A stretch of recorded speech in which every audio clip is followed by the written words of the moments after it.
America, we stand for freedom. Though freedom is never really free, we yearn and strive for government protecting our liberty.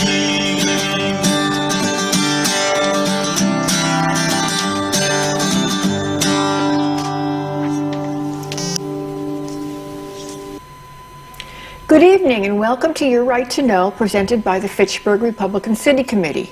My name is Kathy Goguen, and co-hosting with me tonight is my friend Elmer Eubanks, and our guest tonight is Jessica Vaughn.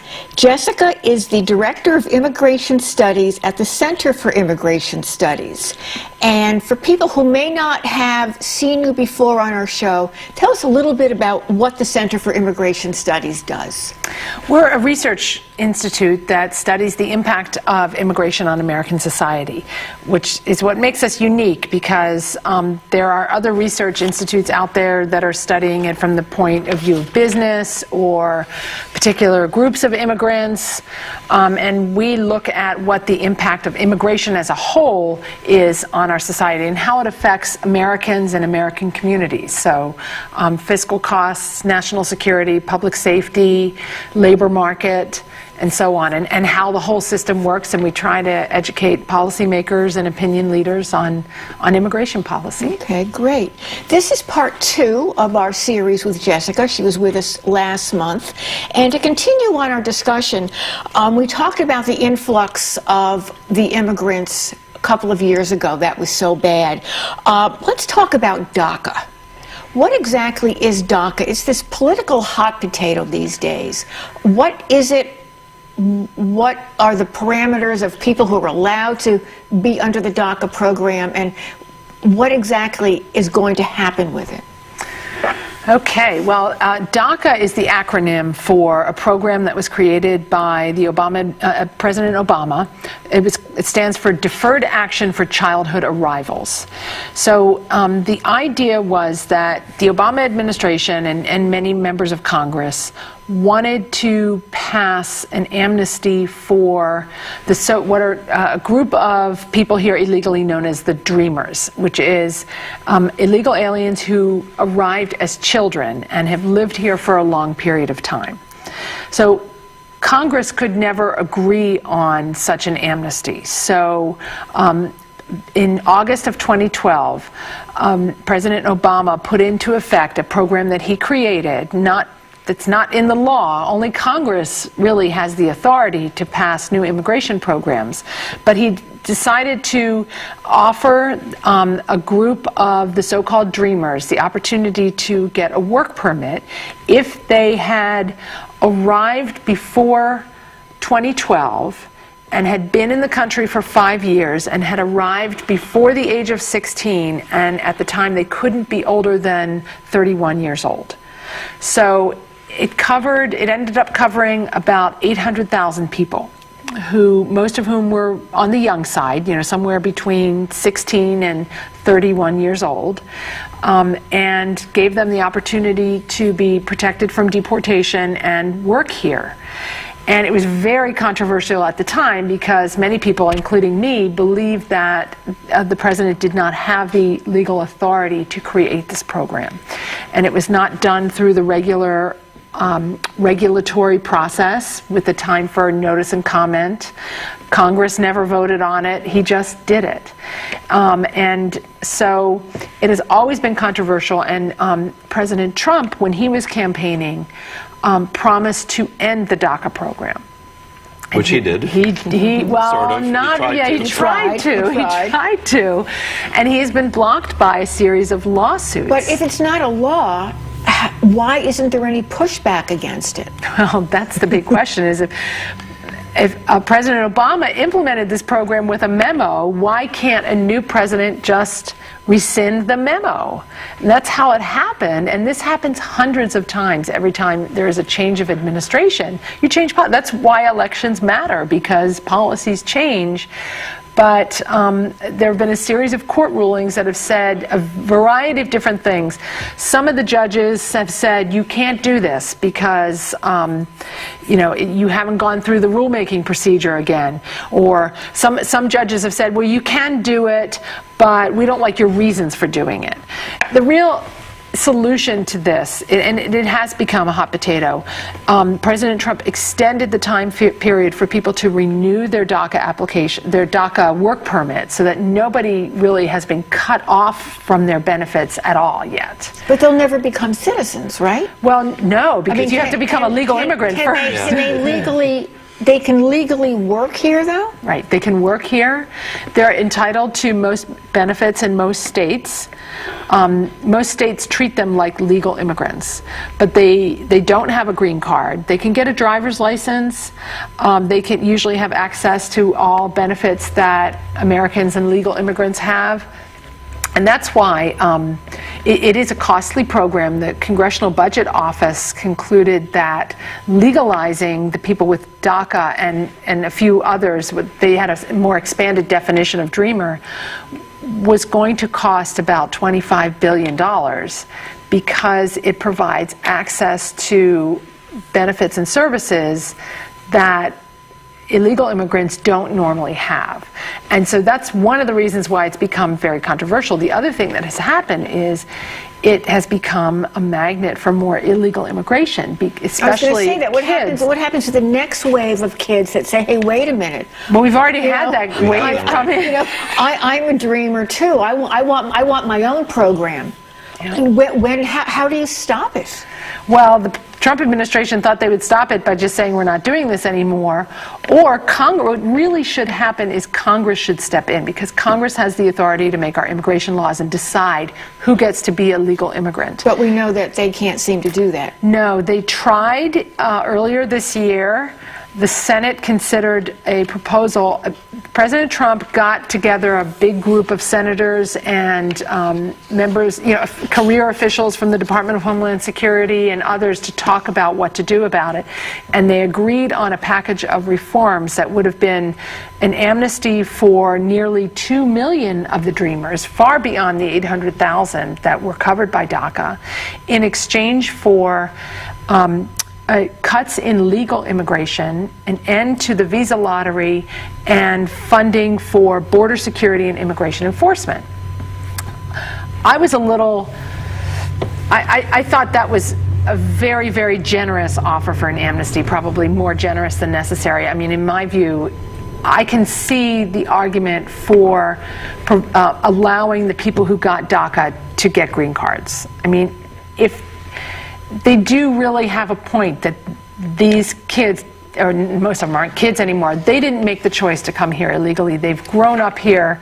Many of them don't even speak the other language that they would go back to, too. Right. So it'd be a really hardship, I think, for them to go back, right? Yeah. Are there any circumstances, though, under which they can be deported? I mean, if they engage in criminal activity, Absolutely, yes. It's not legal status. And even Obama made it very clear when he implemented this program. He said, this is not permanent. It is not legal status. It is us making a choice not to deport you and giving you a work permit. It almost sounds very unfair to them, to the DACA people, because you're keeping them in this constant state of limbo. They're not citizens, they're not legal, but they're kind of here. Right. They're not going to be deported, but they can't become citizens. Yeah. And many of them want residents to be, or permanent even residents, permanent residents. Yeah, they can't plan anything, and that's why I would support doing something for these individuals, but only if measures are taken to offset the cost of legal immigration by cutting it back to make, I mean, if you're going to give out 1 million work permits, I think we should really cut back legal immigration, especially extraneous programs like the visa lottery. But also make sure, what we've known from past history is that every time an amnesty is implemented, illegal immigration goes up because people around the world hear that there's an amnesty. They don't know the yeah, they don't see the differences. Exactly. Oh, they're giving you visas, so here we go. Right, and I don't think it's a coincidence that soon after this DACA was implemented in 2012, that's when this influx of unaccompanied minors started. And it declined a lot after Trump was elected. And I think a part of that was him talking tough on immigration.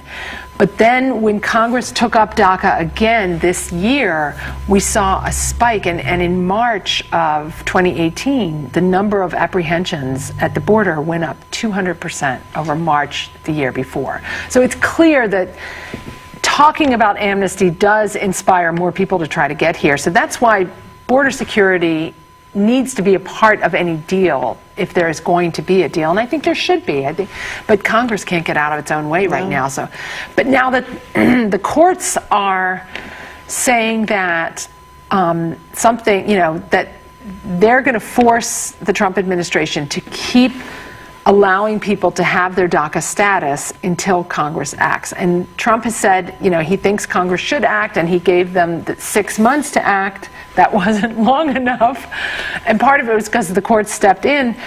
Congress needs to feel some urgency on it. That's the only time they do anything. So I hope that they do something. But it can't be just an amnesty. There have to be mitigating measures to shore up immigration law. Right, because if you're letting 2 million more of the DACA is what they were talking about, more or less? Trump was willing to go with 2 million. That's what he was willing to go? But then what happens to the legal immigration? Because there's a lot of people that are waiting in line. And I think that's some of the issues that some people that have come here legally have with just automatically like saying, okay, let's give all these people. I don't think they have too much of a problem with DACA, but once you start getting to the visa lottery, and it took me 10 years to get my daughter here.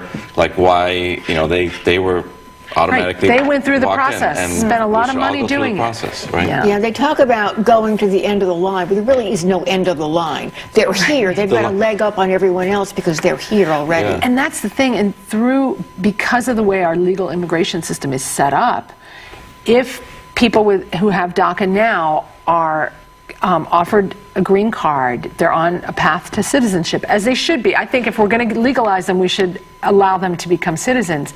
But that means they can sponsor their parents, who are the ones who made the choice to come here illegally, and other family members through chain migration. So every time we've had an amnesty, it means a big increase in legal immigration down the line. And that, I think, again, one of the categories is brothers and sisters of U.S. citizens. We have the most generous legal immigration system in the world. Nobody else allows U.S. citizens to sponsor their brothers and sisters and nieces and nephews and grandparents. And I think we can trim back some of that and still maintain a tradition of a generous immigration system and do an amnesty, but we do need to rein in the chain migration. And that's the most costly kind of immigration from a fiscal standpoint as well. Well, and it's costly too. The process that we have now is also costly for the families, because it still keeps the kids separate from the parents for a longer time, for those that are doing it legally. So they have a harder, so you have to wait in line, and your kid, turned 21, so now you got to wait, by the time they get to come, it's, they're 30, and, it's like they've missed the whole period of being with their family, so they're not even connecting anymore. It's like they're they live their own lives, so that sometimes they don't even want to come anymore. So that's it's an overwhelmed system, and so this was an opportunity we had to make some reforms. And the president also wanted to change our employment-based systems to make it more merit-based, which I think is a good idea also. It works well for Canada and for the United Kingdom and Australia. And I think that would diversify our immigrant flow more than it is now. And would it have more categories maybe of people that have more professional that would be allowed, instead of just, the ones that are coming illegally don't have any profession or don't have any skills, sometimes don't even speak their own language properly. So it's a burden on the society as well, because there's cost to that. Yeah, the way it was going to work was to give people points based on characteristics that they have. Like the more education you have, the more points. If you spoke English, you would have points. If you have skills that are decided that are needed here, you would get more points, and they would just run it every year. Like all the applicants apply once a year, they add up everyone's points and take the highest number, with a numerical limit, and then you can apply next year if you want, or like if you didn't learn English, maybe you learn English and you get more points the next time. That way there would be no waiting lists like we have now, and all this, I think it would be a really interesting idea. Do you know what happened between the previous immigration policies back in the 60s, where people had to have a job, they had to have a bank account, a sponsor, they had to have a sponsor to come here? What happened between that and all of a sudden, like, there's no, it was like a free-for-all? I mean, what changed in all the policies? I think from Reagan down, right? Some major changes happened there? When I was a consular officer, we did, and I used to adjudicate immigrant visas. Mostly I did temporary visas, but I did some of the permanent. And you were expected to show that you could support yourself, and that you were supposed to have a job offer. I actually always weighed more the fact, like if they were working in their home country. To me, that was more valuable an indicator of their likelihood to succeed than having some but trumped up job letter that somebody would send,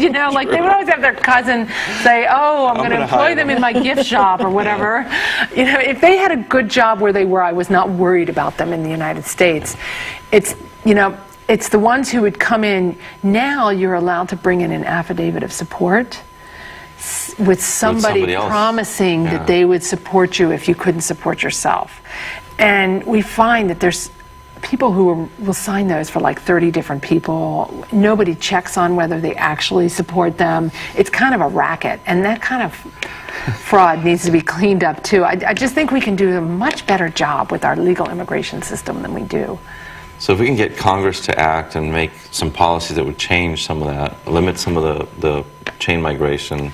What were some of the other? The lottery. The lottery. Eliminate the visa lottery. I think that should be eliminated. I don't see that's a big issue. Like, you could just randomly give people a visa. It doesn't make any sense. I'd rather have them apply. From countries in the world where we have trouble verifying that they're who they say they are. And there was this case of this terrorist who drove a truck down in Manhattan killing people, who had come in as the nephew of someone who had been a lottery winner from Bangladesh. It makes no sense whatsoever.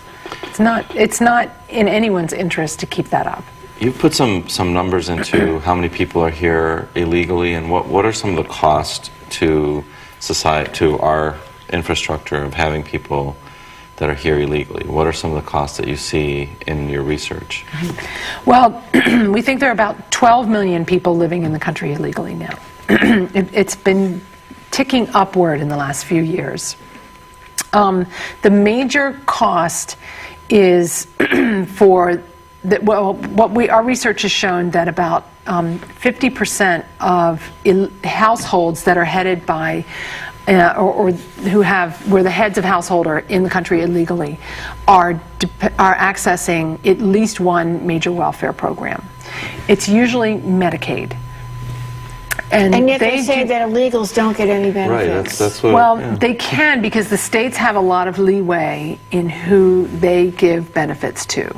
So maybe the federal government doesn't offer them, but the states will. States like California, New York, Massachusetts, and other states do offer certain kinds of benefits. They can't get food stamps, and they can't always get TANF, but they mostly qualify for these benefits because they have children in the country who were born here and are U.S. citizens, and those kids usually qualify for benefits because the parents' income is poverty level often.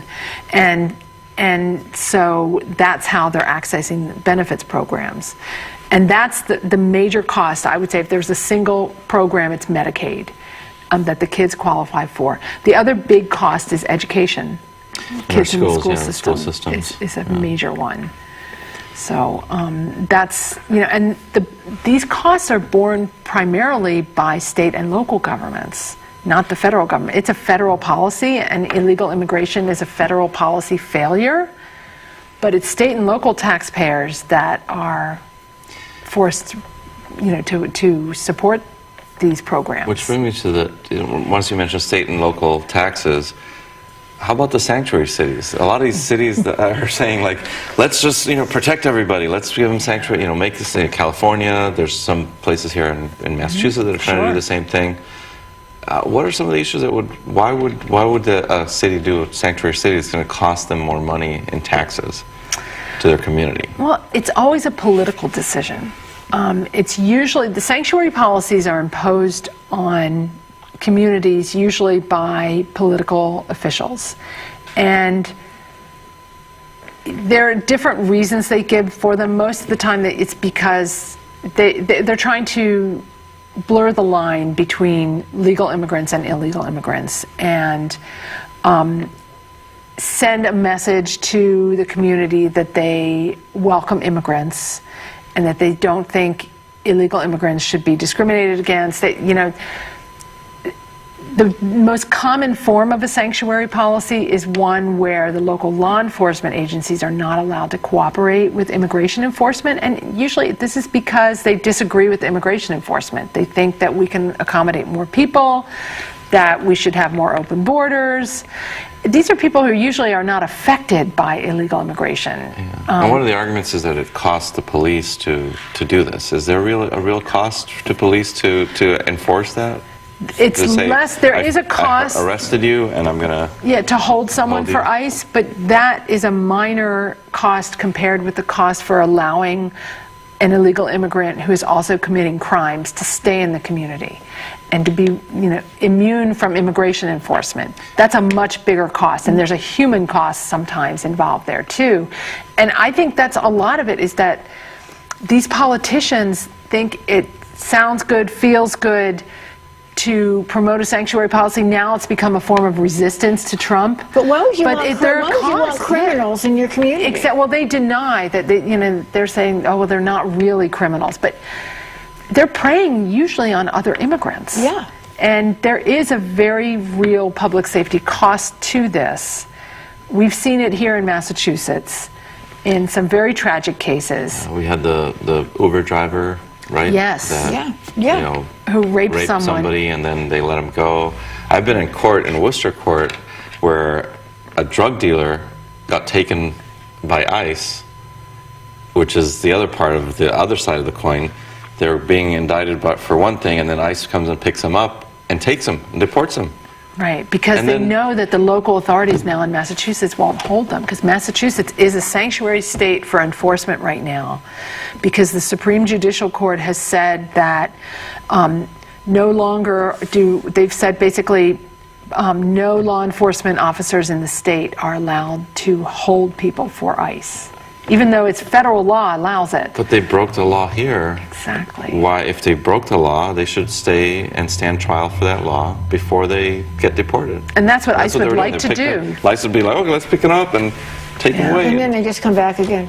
Yeah, all they Sometimes, do. they do. And the city of Lawrence is the most notorious sanctuary city in the state, and it's a hub for all of New England for opioid distribution, for heroin and fentanyl. Opioids, that's huge over there. And it's basically, most of it is done by traffickers, illegal immigrants, and sometimes legal immigrants who are trafficking this stuff, but they know that they're not going to be harassed too much in Lawrence.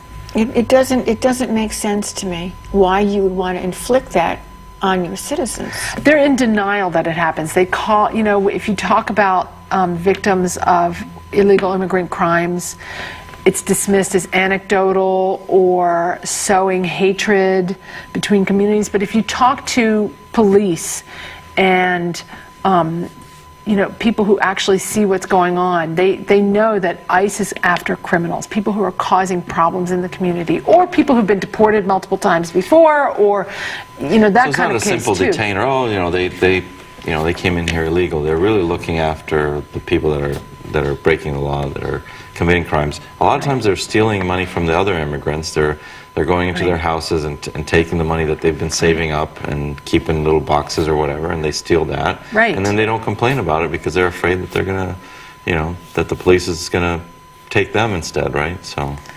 Yeah, it's a problem, but that if the police are allowed to cooperate with ICE, they also know that they should send a message to the community that victims of crime are never targets for immigration enforcement, and that they should never be afraid to report a crime regardless of their immigration status. And that's the message that should be sent out. You know, they're not having sending it. Yeah, having a sanctuary policy does not help at all. It just benefits criminals. Plus, I think it's just a word that they're using. We're a sanctuary city, but I mean, you're still going to, you know, ICE is still going to arrest you if they get you. So yeah, but they have to get them first. If they're released, it's harder for ICE. Keep releasing them, letting them go. We have a little bit of time left, and I'm curious, how many people who are in the country illegally came on like student visas or visitor visas and just never left and nobody went looking for them? That's a good question, and the best estimates that we have, and they're only estimates, are that about 40% of people in the country illegally now came on some kind of visa and overstayed. And how about the ones from Europe that don't need a visa anymore to come? Well, that's included in overstays. Yeah. Well, believe it or not, we're out of time again. We could talk for hours on this subject. Jessica, if people want to learn more about what you do and what the Immigration Studies organization does, how can they get a hold of you, or how can they find out more about you? Everything we do is on our website, which is at www.cis.org. And all of our studies and reports, and we have some videos and all kinds of things on the website that I hope will be a resource for people. Well, this has been a fascinating conversation, and I hope you'll come back again. I've enjoyed it. Thank you. And we want to thank you for watching Your Right to Know and sitting in with the FRCC. And as we leave you, we want you to remember that your local city and town Republican Committee is the only grassroots organization that supports and holds dear your liberty, your constitutional rights, and your conservative values. We encourage you to join us. Why? Because to us, GOP stands for growth, opportunity, and prosperity, and because we always stand for freedom. Good night.